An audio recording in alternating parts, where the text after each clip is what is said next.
Price lord, hallelujah. ದೇವರ ನಾಮಕ್ಕೆ ಸ್ತೋತ್ರವಾಗಲಿ. ಪ್ರಾರ್ಥನೆ ಮಾಡಿಕೊಳ್ಳೋಣ. ಸರ್ವ ಸೃಷ್ಟಿಕರ್ತನ ತಂದೆಯ ದೇವರೇ, ಮಗನ ದೇವರೇ, ಪರಿಶುದ್ಧಾತ್ಮನೇ, ನಿಮ್ಮ ನಾಮಕ್ಕೆ ಸ್ತೋತ್ರ ಸ್ವಾಮಿ. ಈ ದಿವಸ ಈ ಸಮಯವು ಕೂಡ ನಿಮ್ಮಿಂದ ನೇಮಕವಾದಂತಹ ದಿವಸ ಸಮಯವಾಗಿದೆ, ಅದಕ್ಕಾಗಿ ಸ್ತೋತ್ರ.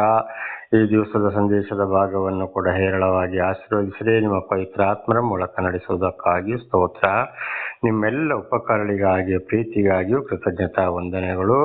ಯೇಸುವಿನ ನಾಮದಲ್ಲಿ ಪ್ರಾರ್ಥಿಸಿದ್ದೇನೆ, ನಮ್ಮ ತಂದೆ, ಆಮೇನ್. ಇದನ್ನು ಕೇಳುತ್ತಿರುವ ನನ್ನ ಸಹೋದರ ಸಹೋದರಿ, ನಿಮಗೂ ಕೂಡ ನನ್ನ ಹೃದಯಪೂರ್ವಕವಾದಂಥ ನಮಸ್ಕಾರಗಳು. ಈ ದಿವಸದ ಸಂದೇಶದ ಭಾಗವು ವಿಮೋಚನ ಕಾಂಡ 20ನೇ ಅಧ್ಯಾಯ 25ರಿಂದ. ವಿಮೋಚನ ಕಾಂಡ 20ನೇ ಅಧ್ಯಾಯ 25ರಿಂದ. ದೇವರ ನಾಮಕ್ಕೆ ಸ್ತೋತ್ರವಾಗಲಿ. ವಚನದ ಕಡೆಗೆ ಹೋಗೋಣ. ವಿಮೋಚನ ಕಾಂಡ 20:25. ನೀವು ನನಗಾಗಿ ಕಲ್ಲಿನಿಂದ ಯಜ್ಞವೇದಿಯನ್ನು ಕಟ್ಟಬೇಕಾದರೆ ಕೆತ್ತಿರುವ ಕಲ್ಲುಗಳಿಂದ ಕಟ್ಟಕೂಡದು. ಅದಕ್ಕೆ ಉಳಿ ಮುಂತಾದನ್ನು ಉಪಯೋಗಿಸಿದರೆ ಅದು ಅಪರಿಶುದ್ಧವಾಗುವುದು. ಯಜ್ಞವೇದಿ ಅಂದರೆ ಹಳೆ ಒಡಂಬಡಿಕೆಯಲ್ಲಿ ಯಜ್ಞವೇದಿ ಇರುವಾಗ ಯಾವುದೇ ಕಲ್ಲು, ಕಬ್ಬಿಣ ಇಂಥದ್ದು ಅಥವಾ ಕಬ್ಬಿಣ ಮುಟ್ಟಿದ ಉಳಿ ಮುಟ್ಟಿದ ಕಲ್ಲುಗಳಿಂದ ಕಟ್ಟಕೂಡದು ಅಂತ. ಯಜ್ಞವೇದಿ ಅಂದರೆ ಪ್ರಾಣಿಗಳನ್ನ ಯಜ್ಞವಾಗಿ ಅರ್ಪಿಸುವಾಗ, ವರ್ಷಕ್ಕೆ ಒಂದ್ಸಲ ಪಾಪ ಪರಿಹಾರಕ್ಕಾಗಿ ಎತ್ತನ್ನ ಅಥವಾ ಕುರಿಯನ್ನ, ಆಡನ್ನ ಯಜ್ಞವಾಗಿ ಅರ್ಪಿಸುವಾಗ ಅವಾಗಲ್ಲಿ ಏನ್ ಮಾಡಬೇಕು? ಬರೀ ಮಣ್ಣನ್ನ ನೀರು ಹೊಯ್ದು ಕೈಯಲ್ಲಿ ಕಲಸಿ ಅದರ ಮೇಲೆ ಕಲ್ಲನ್ನ ಇಟ್ಟುಕೊಂಡು ಅದರ ಮೇಲೆ ಯಜ್ಞವನ್ನ ಅರ್ಪಿಸುವಂಥದ್ದು, ಪ್ರಾಣಿ ಬಳಿ ಕೊಡುವಂಥದ್ದು.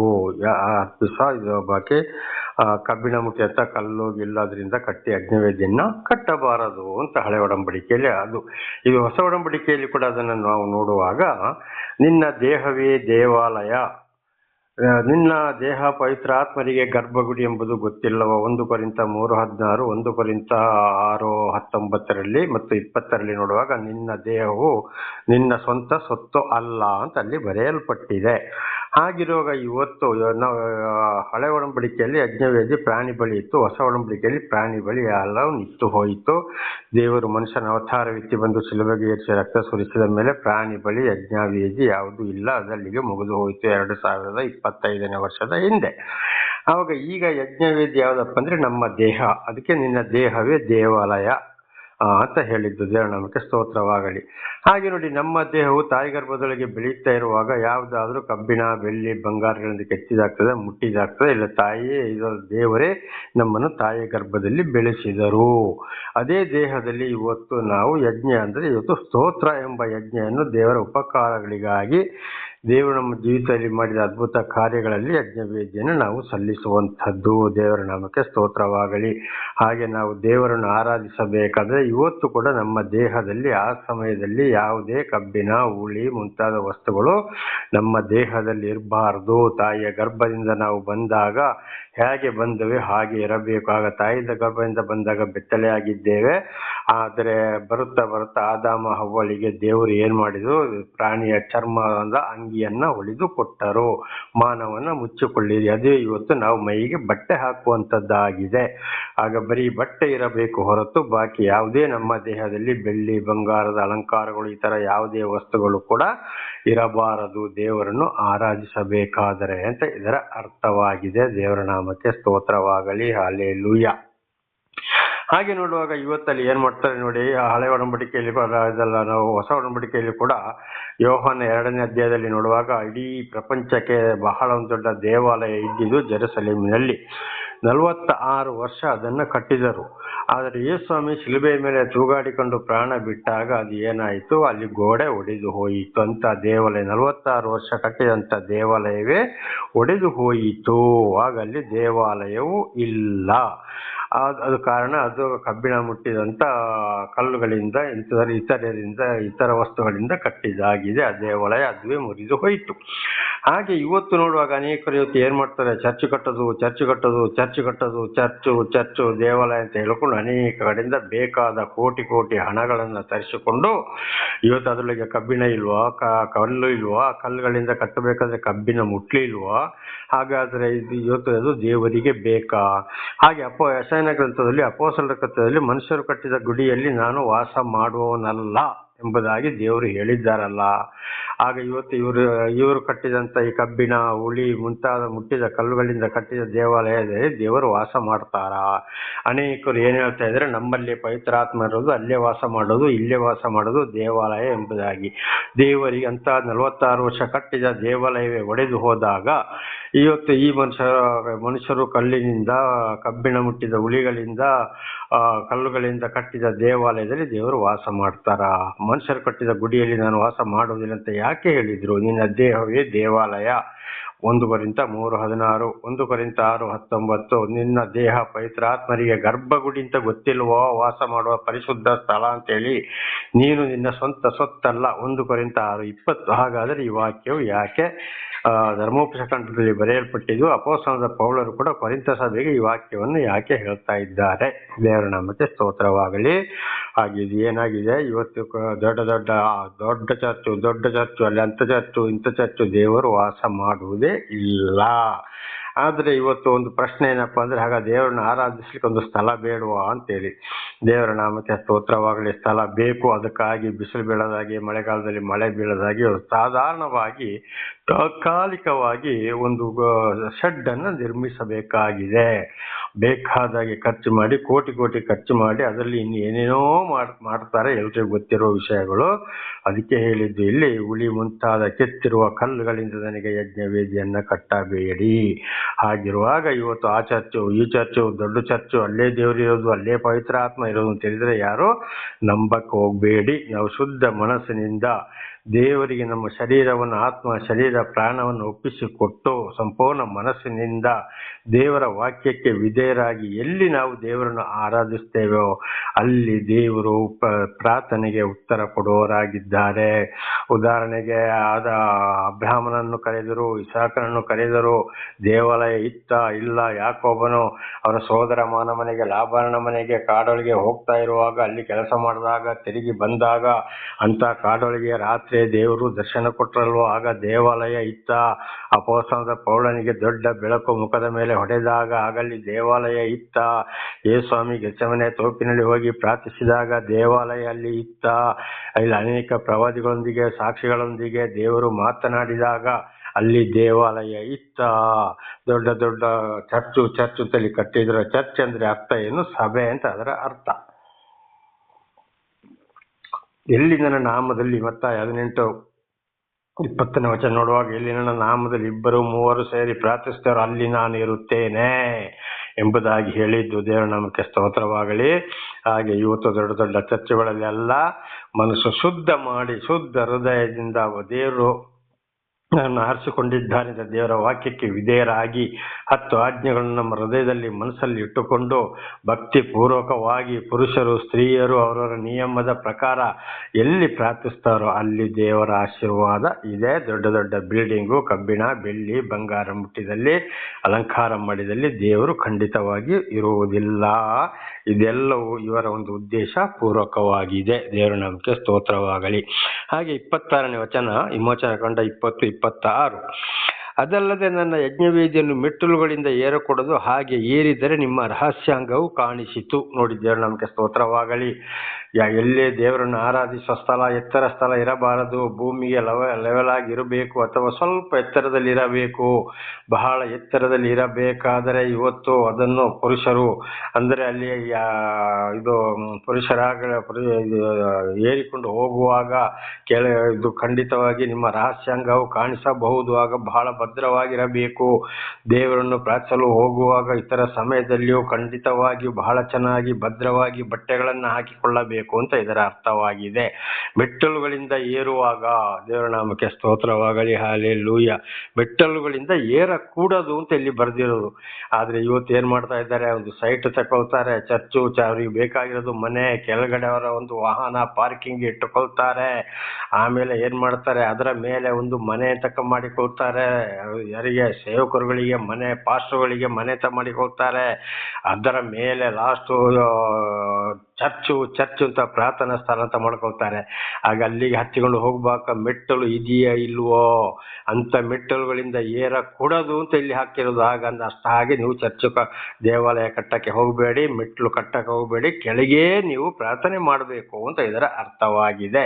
ಹಿಂದೆ ಕೂಡ ನೋಡುವಾಗ ಅಲ್ಲಿ ಜೆರುಸಲೇಮಿನಲ್ಲಿ ನೋಡುವಾಗಲೂ ಕೂಡ ಅಲ್ಲಿ ಅವರು ಮೆಟ್ಟಲು ಹತ್ತಿ ಹೋಗಿಲ್ಲ. ಆಗ್ಲೇ ಹೇಳಿದಾಗ ಅನೇಕ ಪ್ರವಾದಿಗಳಿಗೆ, ಸಾಕ್ಷಿಗಳಿಗೆ, ಯಾಜಕರುಗಳಿಗೆ ದೇವರು ದರ್ಶನ ಕೊಟ್ಟಾಗ ಮೆಟ್ಟಲಲ್ಲಿ ಕೊಟ್ರ ಇಲ್ಲ. ಯೇಸ್ವಾಮಿ ಕೂಡ ಮೆಟ್ಟಲ ಮೇಲೆ ಹತ್ತಿಕೊಂಡೋಗಿ ಪ್ರಾರ್ಥನೆ ಮಾಡಿದ್ರ, ಅವರ ಶಿಷ್ಯರು ಪ್ರಾರ್ಥನೆ ಮಾಡಿದ್ರ ಇಲ್ಲ. ಇದರ ಅರ್ಥ ಖಂಡಿತವಾಗಿ ಮೇಲೆ ಫಸ್ಟ್ ಫ್ಲೋರ್, ಸೆಕೆಂಡ್ ಫ್ಲೋರ್ ಅಂತ, ಇನ್ನೊಂದು ಫ್ಲೋರ್ ಅಂತ ಹೇಳ್ಕೊಂಡು ಅಲ್ಲಿ ಮೆಟ್ಟಲುಗಳಿಂದ ಹತ್ತಿಕೊಂಡು ಹೋಗಕೂಡದು. ಕೆಳಗೆಯೇ ಭೂಮಿಯಲ್ಲೇ ಕೂತುಕೊಂಡು ಅಲ್ಲೇ ನಿಂತುಕೊಂಡು ದೇವರನ್ನ ಆರಾಧಿಸಬೇಕು ಅಂತ ಇದರ ಅರ್ಥವಾಗಿದೆ. ದೇವರ ನಾಮಕ್ಕೆ ಸ್ತೋತ್ರವಾಗಲಿ. ಹಲ್ಲೆಲೂಯಾ. ಈ ವಿಮೋಚನ ಕಾಂಡ 20ನೇ ಅಧ್ಯಾಯ ಮುಕ್ತಾಯವಾಯಿತು. ಇಲ್ಲಿ ವಿಮೋಚನ ಕಾಂಡ 21ನೇ ಅಧ್ಯಾಯ 1ರಿಂದ 6ರವರೆಗೆ ಓದುವಾಗ, ಒಬ್ಬ ಆಳು ಯಜಮಾನನ ಮನೆಯಿಂದ 7ನೇ ವರ್ಷದಲ್ಲಿ ಹೋಗಬೇಕು, ಯಜಮಾನನು ಬಿಡುಗಡೆ ಮಾಡಬೇಕು ಅಂತ ದೇವರ ನಾಮಕ್ಕೆ ಸ್ತೋತ್ರವಾಗಲಿ. ಒಂದು ಆಳು, ಇದು ಕೂಲಿಯವರ ಬಗ್ಗೆ ಬರ್ತದೆ. ಒಂದು ಯಜಮಾನನ ಮನೆಯಲ್ಲಿ ಕೆಲಸ ಮಾಡುವಾಗ 6 ವರ್ಷ ಅವನು ಕೆಲಸ ಮಾಡಲೇಬೇಕು. 7ನೇ ವರ್ಷ ಕೊನೆಯಲ್ಲಿ ಆದರೂ ಅವನು ಆ ಮನೆಯನ್ನು ಬಿಟ್ಟು ಹೋಗಬೇಕು. ಅಂದ್ರೆ ಯಜಮಾನರು ಕೆಲಸಗಾರರನ್ನು ಅಲ್ಲಿಂದ ಕಳಿಸಿ ಬಿಡಬೇಕು. ಅಂದ್ರೆ ಶಾಶ್ವತವಾಗಿ ಅವರಲ್ಲಿ ಜೀತದಾಳಾಗಿ ಇಟ್ಟುಕೊಂಡಿದ್ದಾರೆ ಅಂತ ಇದರ ಅರ್ಥವಾಗಿದೆ. 6 ವರ್ಷ ಕೆಲಸ ಮಾಡಬೇಕು, 7ನೇ ವರ್ಷದಲ್ಲಿ ಅವನು ಅಲ್ಲಿಂದ ಬಿಟ್ಟು ಹೋಗಬೇಕು ಮತ್ತು ಯಜಮಾನನು ಅವನನ್ನ ಕಳಿಸಿಕೊಡಬೇಕು ಅಂತ ಇದರ ಅರ್ಥ. ಆಳು ಹೋಗದೆ ಒಪ್ಪದಿದ್ದಲ್ಲಿ ಯಜಮಾನನು ಅವನ ಕಿವಿಯನ್ನು ಚುಚ್ಚಿ ತೂತ ಮಾಡಬೇಕು ಅಂತ ದೇವರ ನಾಮಕ್ಕೆ ಸ್ತೋತ್ರವಾಗಲಿ. ಒಂದು ವೇಳೆ ಆ ಯಜಮಾನನಲ್ಲಿ ಆ ಆಳು ಚೆನ್ನಾಗಿ ಒಗ್ಗಿ ಮನೆಯವರಂತೆ ಇದ್ದು ಚೆನ್ನಾಗಿ ಕೆಲಸ ಮಾಡಲು ಅವನು ಒಗ್ಗಿ ಹೋಗಿದ್ದರೆ, ನಾನು ಹೋಗೋದಿಲ್ಲ, ನಾನು ಇಲ್ಲೇ ಇರ್ತೇನೆ ಅಂತ ಆಳು ಯಜಮಾನನಿಗೆ ಹೇಳಿದ್ರೆ ಕಿವಿಯನ್ನ ಚುಚ್ಚಿ ತೂತ ಮಾಡಬೇಕು.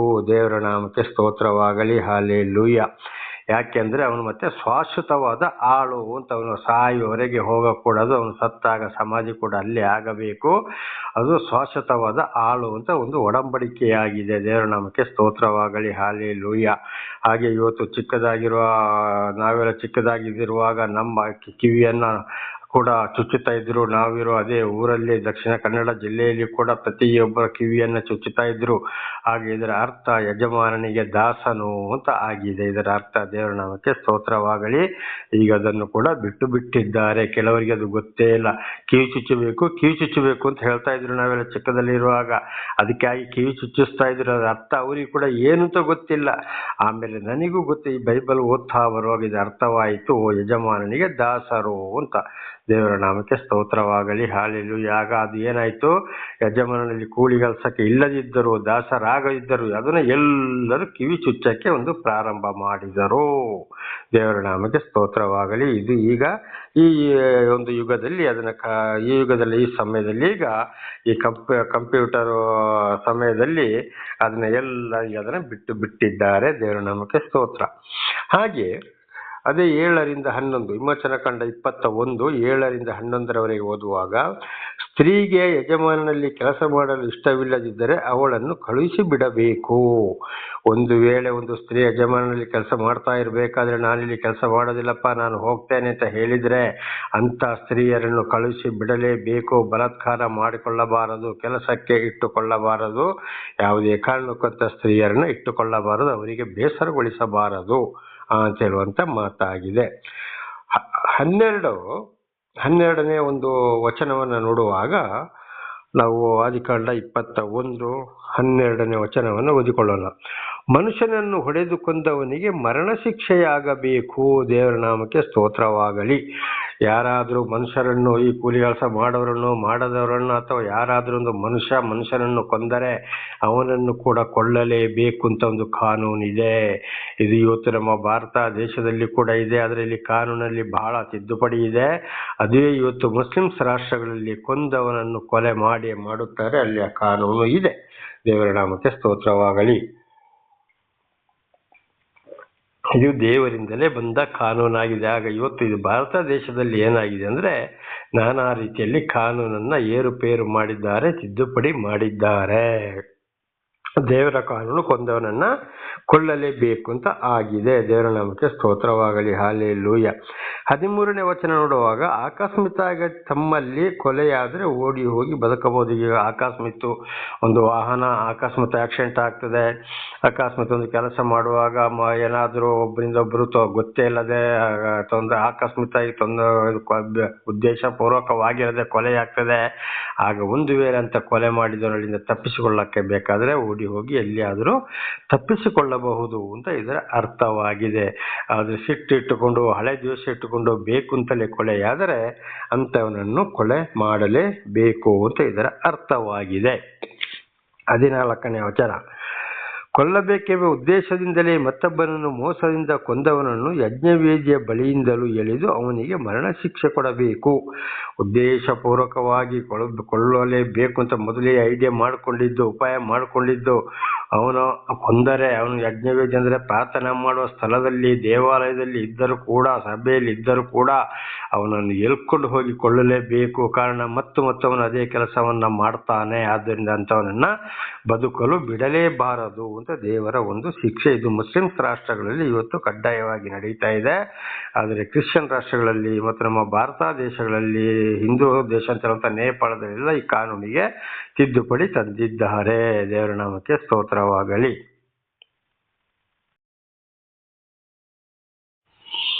ಹಾಗೆ ಮುಂದೆ 15ನೇ ವಚನವನ್ನ ನೋಡಿಕೊಳ್ಳೋಣ. ವಿಮೋಚನ ಕಾಂಡ 21:15, ತಂದೆಯನ್ನಾಗಲಿ ತಾಯಿಯನ್ನಾಗಲಿ ಹೊಡೆದವನಿಗೆ ಮರಣ ಶಿಕ್ಷೆಯಾಗಬೇಕು. ದೇವರ ನಾಮಕ್ಕೆ ಸ್ತೋತ್ರವಾಗಲಿ.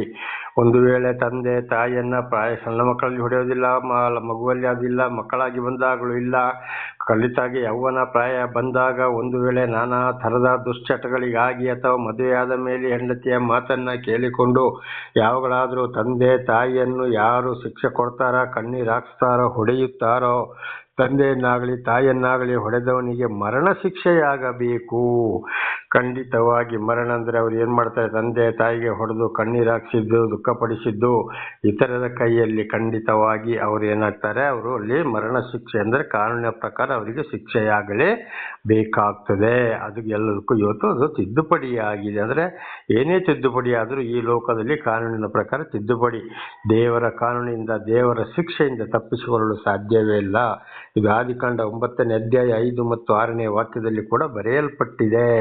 ಮನುಷ್ಯನ ರಕ್ತವನ್ನ ಸುರಿಸಿದವನನ್ನು ಅವನ ರಕ್ತವನ್ನ ಸುರಿಸುವರು, ದೇವರ ಶಿಕ್ಷೆ ಕೊಟ್ಟು ಆ ರೀತಿ ಅವರನ್ನ ಕೂಡ ಹತರಾಗುವ ಹಾಗೆ ಮಾಡ್ತಾರೆ. ಆದರೆ ಇದನ್ನು ನಾವು ನಿನ್ನೆ ಕೂಡ ಓದಿಕೊಂಡಿದ್ದೆ. ಒಂದು ರೌಡಿಗಳು ಇವತ್ತು ಎಷ್ಟೋ ಜನರ ರಕ್ತವನ್ನು ಸುರಿಸ್ತಾರೆ, ಮತ್ತೆ ಒಂದಲ್ಲ ಒಂದು ದಿವಸ ಅವರ ರಕ್ತವು ಕೂಡ ಅಲ್ಲಿ ಸುರಿಸಲ್ಪಡುತ್ತದೆ ಅಂತೇಳಿ ದೇವರ ನಾಮಕ್ಕೆ ಸ್ತೋತ್ರವಾಗಲಿ.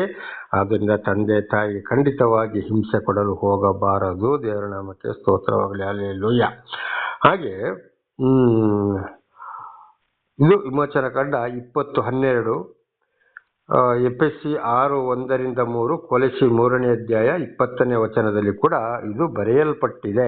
ಅದೇ 17 ವಿಮೋಚನ ಕಾಂಡ 21:17 ಓದಿಕೊಳ್ಳೋಣ. ತಂದೆಯನ್ನಾಗಲಿ ತಾಯಿಯನ್ನಾಗಲಿ ದೂಷಿಸಿದವನಿಗೂ ಮರಣ ಶಿಕ್ಷೆಯಾಗಬೇಕು. ದೇವರ ನಾಮಕ್ಕೆ ಸ್ತೋತ್ರವಾಗಲಿ. ನೋಡಿ, ತಂದೆ ತಾಯಿಯನ್ನ ದೂಷಿಸಿದವನಿಗೂ, ಹೊಡೆದವನಿಗೆ ಮಾತ್ರ ಅಲ್ಲ, ದೂಷಿಸಿದವನಿಗೆ, ಅವ್ರನ್ನ ಕಣ್ಣೀರು ಹಾಕ್ಸಿದ್ರು, ದುಃಖಪಡಿಸಿದ್ರು ಮರಣ ಶಿಕ್ಷೆ. ಆದರೆ ತಂದೆ ತಾಯಿ ಒಂದು ವೇಳೆ ತಪ್ಪು ಮಾಡಿದ್ರು ಕೂಡ ಖಂಡಿತವಾಗಿ ಮಕ್ಕಳಿಗೆ ಶಿಕ್ಷೆ ಕೊಡುವ ಅಧಿಕಾರವಿಲ್ಲ. ಅವರನ್ನು ಸಾಯುವವರೆಗೆ ಚೆನ್ನಾಗಿ ನೋಡ್ಕೊಳ್ಬೇಕು. ಸತ್ತಂದರೆ ಒಂದು ಸಮಾಧಿ ಮಾಡಬೇಕು. ಒಂದು ವೇಳೆ ತಂದೆ ತಾಯಿಯನ್ನು ದೂಷಿಸಿದ್ರು, ಹೊಡೆದ್ರು ಕೂಡ ಬಹಳ ಒಂದು ಶಾಪಕ್ಕೆ, ದೇವರ ಕೋಪಕ್ಕೆ ಅವರು ಗುರಿಯಾಗ್ತಾರೆ. ತಂದೆ ತಾಯಿ ಎಂತ ಕೆಟ್ಟವರಾದ್ರೂ ಕಣ್ಣೀರು ಹಾಕ್ಸಿದ್ರೆ, ದುಃಖಪಡಿಸಿದ್ರೆ ಅವರಿಗೆ ಖಂಡಿತವಾಗಿಯೂ ಶಿಕ್ಷೆ ಬಂದೇ ಬರುತ್ತದೆ. ಇದು ಈಗಲೇ ಹೇಳಿದಾಗೆ ವಿಮೋಚನ ಕಾಂಡ 20:12, ಎಫೆಸಿ 6:1-3, ಕೊಲೊಸ್ಸೆ 3:20ರಲ್ಲಿ ಸ್ಪಷ್ಟವಾಗಿ ಇದು ಬರೆಯಲ್ಪಟ್ಟಿದೆ. ದೇವರ ನಾಮಕ್ಕೆ ಸ್ತೋತ್ರವಾಗಲಿ. ಹಲ್ಲೆಲೂಯಾ. ಹಾಗೆ 18ನೇ ಒಂದು ವಚನವನ್ನ ವಿಮೋಚನ ಕಾಂಡ 21:18-19 ಓದಿಕೊಳ್ಳೋಣ.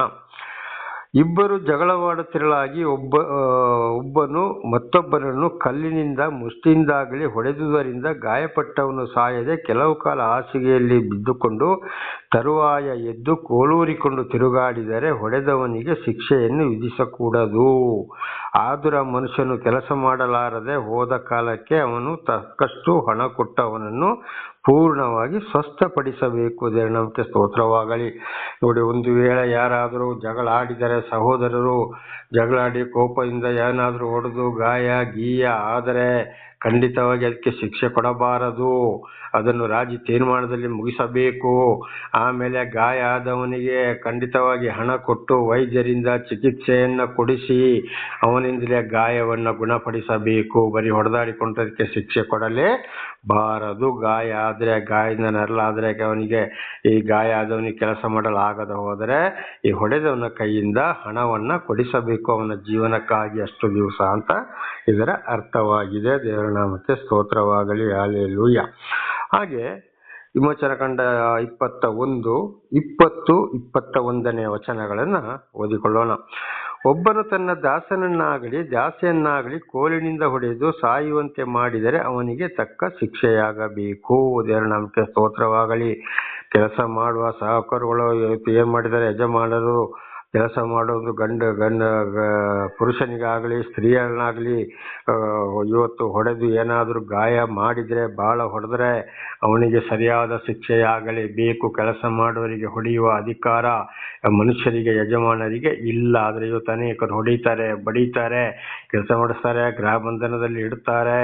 ಒಂದೊಂದು ಕಡೆ ಬಹಳ ಕಠಿಣವಾಗಿದೆ ಇದು ಇವತ್ತು ನಮ್ಮ ಭಾರತ ದೇಶದಲ್ಲಿ ಕೂಡ. ಆದರೆ ಅಂಥವರಿಗೆ ಒಂದಲ್ಲ ಒಂದು ದಿವಸ ದೇವರೇ ಶಿಕ್ಷೆ ಕೊಡುವವನಾಗಿದ್ದಾನೆ. ಒಂದು ವೇಳೆ ಅವರು ಸರಿ ಕೆಲಸ ಮಾಡೋದಿಲ್ಲ, ಹೇಳಿದ ಮಾತು ಕೇಳದಿದ್ದ, ದೇವರ ವಾಕ್ಯದ ಪ್ರಕಾರ ಹೇಳಿದ ಮಾತು ಕೇಳದಿದ್ದರೆ ಅವರನ್ನ ನೀನು ಹೋಗಪ್ಪ ಅಂತ ಸಂತೋಷದಿಂದ ನಮ್ಮಲ್ಲಿ ಇರಬೇಡ, ಕೆಲಸ ಮಾಡಬೇಕ ಕಳಿಸಿಕೊಡ್ಬೇಕು. ಹೊಡೆಯೋದು, ಬಡಿಯೋದು, ಬೈಯೋದು, ಶಿಕ್ಷೆ ಕೊಟ್ರೆ ಅವನ ಕಣ್ಣೀರು ಹಾಕ್ಸಿದ್ರೆ ಬಹಳ ಶಿಕ್ಷೆ ಬರ್ತದೆ ಅಂತ ಯಜಮಾನರಿಗೆ ಅಂತ ಇದರ ಅರ್ಥ. 21ನೇ ವಚನ ವಿಮೋಚನಕಾಂಡ 21, 21. ಆ ದಾಸನು ಆಗಲೇ ಸಾಯದೆ 1-2 ದಿವಸ ಉಳಿದರೆ ಯಜಮಾನಿಗೆ ಶಿಕ್ಷೆಯನ್ನು ವಿಧಿಸಕೂಡದು. ಆ ದಾಸನು ಅವನ ಸೊತ್ತಷ್ಟೇ. ದೇವರ ನಾಮಕ್ಕೆ ಸ್ತೋತ್ರವಾಗಲಿ. ಒಂದು ವೇಳೆ ಸತ್ತು ಹೋದರೆ, ಆಳು ಸತ್ತು ಹೋದರೆ ಸರಿಯಾದ ಶಿಕ್ಷೆ, ಸಾಯದೆ 1-2 ದಿವಸ ನೋವಿನಿಂದ ಇದ್ದರೆ ಶಿಕ್ಷೆ ಕೊಡಬಾರದು. ಅವನವನಿಗೆ ದಾಸ. ಆದರೆ ಅಂಥವರನ್ನ ಏನೋ ಕೋಪ ಬಂದು ಅವನು ನಡೆದು ಹೋದರು ದೇವರಲ್ಲಿ ಕ್ಷಮೆಯನ್ನು ಯಾಚಿಸಿ, ಆ ನೋವನ್ನು ಅನುಭವಿಸೋದೊಂದಿಗೆ ಕ್ಷಮೆ ಯಾಚಿಸಿ ಅವರನ್ನು ಮತ್ತೆ ಚೆನ್ನಾಗಿ ನೋಡಿಕೊಳ್ಳಬೇಕು ಅಂತ ಇದರ ಅರ್ಥವಾಗಿದೆ. ಹಾಗೆ 22ನೇ ಒಂದು ವಚನವನ್ನು ಕೂಡ ನಾವು ಓದಿಕೊಳ್ಳೋ. 22ರಿಂದ 25 ಓದಿಕೊಳ್ಳೋಣ. ಮನುಷ್ಯರು ಜಗಳವಾಡುತ್ತಿರಲಾಗಿ ಗರ್ಭಿಣಿಯಾದ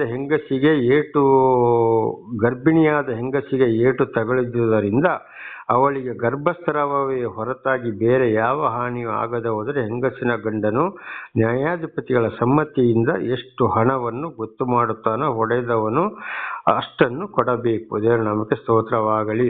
ಈಗ ಇವತ್ತೊಂದು ಗಂಡಸರು ಹೆಂಗಸರು ಜಗಳಾಡ್ತಾರೆ. ಒಂದು ವೇಳೆ ಹೆಂಗಸು ಗರ್ಭಿಣಿಯಾದರೆ, ಪೆಟ್ಟು ಬಿದ್ದಾಗಲೂ ಅಲ್ಲಿ ಒಂದು ವೇಳೆ ಗರ್ಭಸ್ರಾವವಾದರೆ ಅಲ್ಲಿ ಬಹಳ ಶಿಕ್ಷೆ ಬರ್ತದೆ. ಅವನಿಗೂ ಕೂಡ ಅದುವೇ ಶಿಕ್ಷೆ ಆಗಬೇಕು. ಆ ಗರ್ಭಿಣಿಗೆ ಅಲ್ಲಿ ಗರ್ಭಸ್ರಾವ ಆಗದೆ ಹೋದರೆ ಅಲ್ಲಿ ಖಂಡಿತವಾಗಿ ನ್ಯಾಯಾಲಯ ಅವನಿಗೆ ಎಷ್ಟು ಹಣ ವಿಧಿಸ್ತದೋ ಆ ಹಣವನ್ನು ಕೊಡಲೇಬೇಕು ಅಂತ ಇದರ ಅರ್ಥ. ಒಂದು ವೇಳೆ ಗರ್ಭಸ್ರಾವಾದರೆ ಮಗುವಿನ ಕೊಲೆಗೆ ಇವನೇ ಕಾರಣ, ಅಂಥವರನ್ನು ಕೂಡ ಕೊಲೆ ಮಾಡಬೇಕು ಅಂತ ಇದರ ಅರ್ಥ. 23.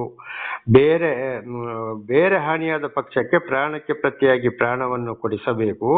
ಕಣ್ಣಿಗೆ ಕಣ್ಣು, ಹಲ್ಲಿಗೆ ಹಲ್ಲು, ಕೈಗೆ ಕೈ, ಕಾಲಿಗೆ ಕಾಲು, ಒದೆಗೆ ಬರೆಗೆ ಬರೆ, ಗಾಯಕ್ಕೆ ಗಾಯ, ಏಟಿಗೆ ಏಟು, ಈ ಮೇರೆಗೆ ಪ್ರತಿದಂಡನೆಯಾಗಬೇಕು. ದೇವರ ನಾಮಕ್ಕೆ ಸ್ತೋತ್ರವಾಗಲಿ. ಹಾಗೆ ಒಂದು ವೇಳೆ ಅದೇನೋ ಗರ್ಭಸ್ರಾವ ಆಗದಿದ್ರೆ ಅವನು ಆ ಸ್ತ್ರೀಗೆ ಏನು ಮಾಡಿದ್ನೋ ಅದೇ ಪ್ರಕಾರ ಅವನಿಗೂ ಕೂಡ ಆಗಲೇಬೇಕು. ಅಂದರೆ ತಪ್ಪಾಗಿ ಮಾಡಿದರೆ ತಿಳಿದ್ರೆ ಅರ್ಥ. ಒಂದು ವೇಳೆ ಸ್ತ್ರೀಯರದು ತಪ್ಪಾದರೆ ಅದು ನ್ಯಾಯಾಲಯ ತೀರ್ಪು ಕೊಡುತ್ತದೆ. ಇಲ್ಲದ ಹೋದರೆ ಊರಿನಲ್ಲಿ ಕೂಡ ನ್ಯಾಯ ತೀರ್ಮಾನ ಮಾಡುವಾಗ ಬಹಳ ನ್ಯಾಯವಾಗಿ ತೀರ್ಪು ಮಾಡಬೇಕು. ಸ್ತ್ರೀ ತಪ್ಪಾದರೆ ಸ್ತ್ರೀಗೆ ಕೂಡ ಸರಿಯಾದ ಶಿಕ್ಷೆ. ಇಲ್ಲದ ಹೋದರೆ ಈಗ ಒಂದು ಪುರುಷ ಏನು ಮಾಡಿದ್ನೋ ಅದೇ ಶಿಕ್ಷೆ ಅವನಿಗೂ ಆಗಬೇಕು ಅಂತ ಇದರ ಅರ್ಥವಾಗಿದೆ.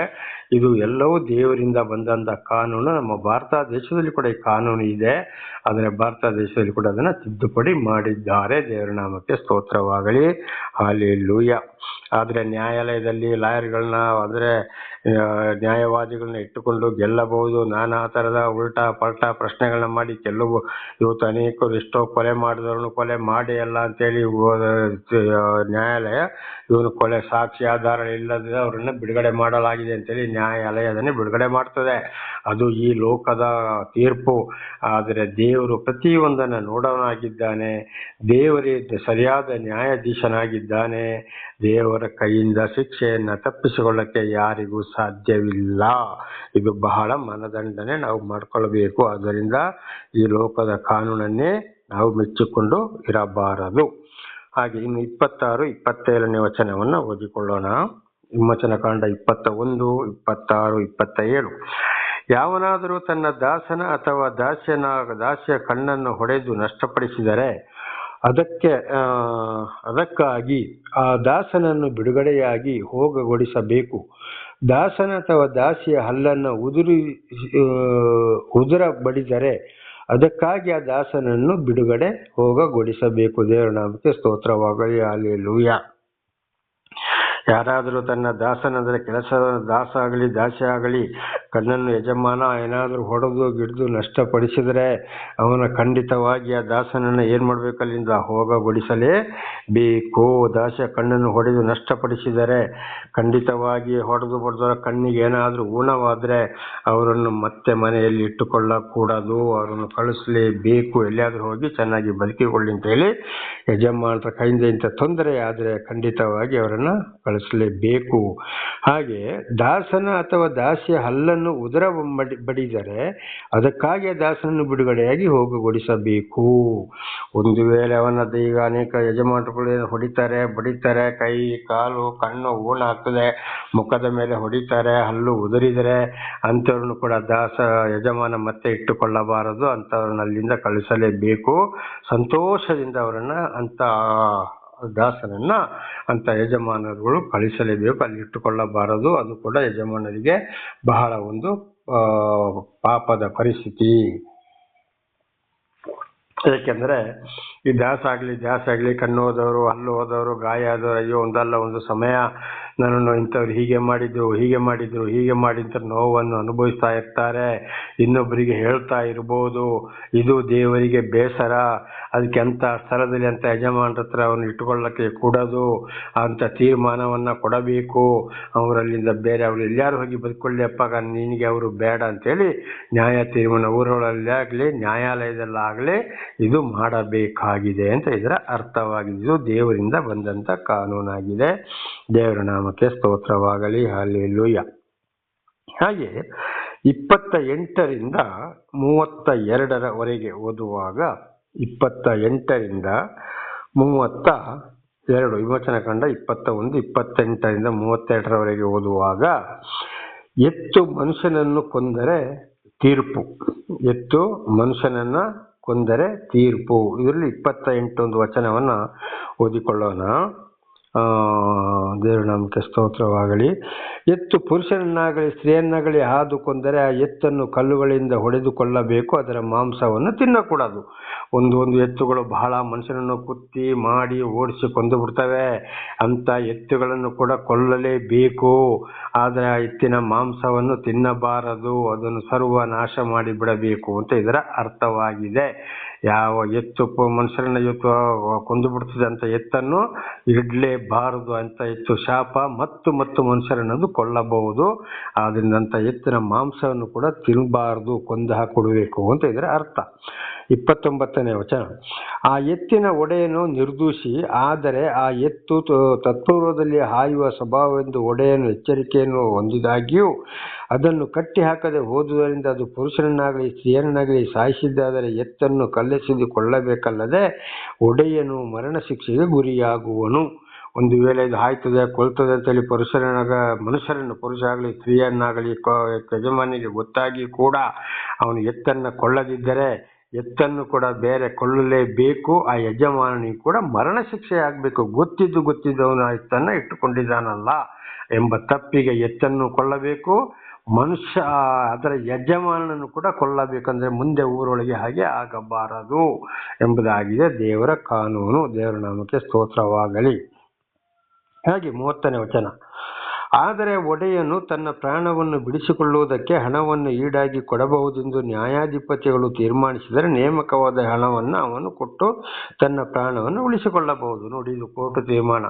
ಒಂದು ವೇಳೆ ಆ ನ್ಯಾಯಾಧಿಪತಿ ಇಲ್ಲ, ಸತ್ತವರಿಗೆ ಇಂತಿಷ್ಟು ಹಣವನ್ನು ಕೊಟ್ಟರೆ ನಿನ್ನ ಪ್ರಾಣ ಉಳಿಯುತ್ತದೆ, ನೀನು ಬದುಕಿ ಅಂತೇಳಿ ನ್ಯಾಯಾಧಿಪತಿಗಳು ತೀರ್ಮಾನ ಮಾಡಿದರೆ, ಆ ಯಜಮಾನನು ಅದಕ್ಕೆ ಒಪ್ಪಿದರೆ, ಆ ಸತ್ತವರಿಗೆ ಇಷ್ಟು ಅಂತೇಳಿ ಹಣವನ್ನು ಕೊಟ್ಟರೆ ಯಜಮಾನನನ್ನು ಮರಣ ಶಿಕ್ಷೆಯಿಂದ ಪಾರು ಮಾಡಬಹುದು, ಅವನಿಗೆ ಮರಣ ಶಿಕ್ಷೆ ಆಗಬಾರದು.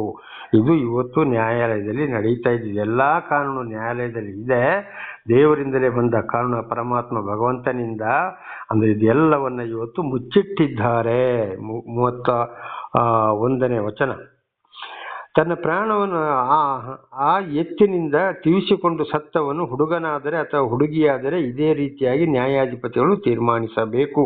ಅದು ಯಾರೇ ಆಗಲಿ, ಹುಡುಗ ಆಗಲಿ, ಹುಡುಗಿ ಆಗಲಿ, ಚಿಕ್ಕ ಮಗಳಾಗಲಿ, ದೊಡ್ಡವರಾಗಲಿ, ಇದೇ ರೀತಿ ತೀರ್ಮಾನವಾಗಬೇಕು. 32ನೇ ವಚನ, ತೀವಿಸಿಕೊಂಡು ಸತ್ತವನು ದಾಸನು ಅಥವಾ ದಾಸಿಯು ಆಗಿದ್ದ ಪಕ್ಷಕ್ಕೆ ಅವರ ಯಜಮಾನನಿಗೆ 30 ರೂಪಾಯಿ ಈಡು ಕೊಡಿಸಬೇಕು ಮತ್ತು ಆ ಎತ್ತನ್ನು ಕಲ್ಲೆಸೆದುಕೊಳ್ಳಬೇಕು.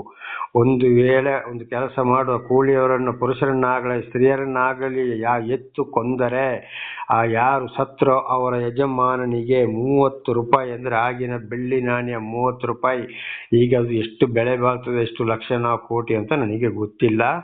ಆಗ ಇದು ಎಷ್ಟೋ ಸಾವಿರ ವರ್ಷಗಳ ಹಿಂದಿನ ವಿಷಯ. ಪರಮಾತ್ಮ ಭಗವಂತನಿಂದ, ಯೇಸು ಕ್ರಿಸ್ತನಿಂದ, ಆ ಯೆಹೋವನಿಂದ ಬಂದಂಥ, ಸರ್ವ ಸೃಷ್ಟಿಗತ ದೇವರಿಂದ ಬಂದಂಥ ಮಾತಾಗಿದೆ.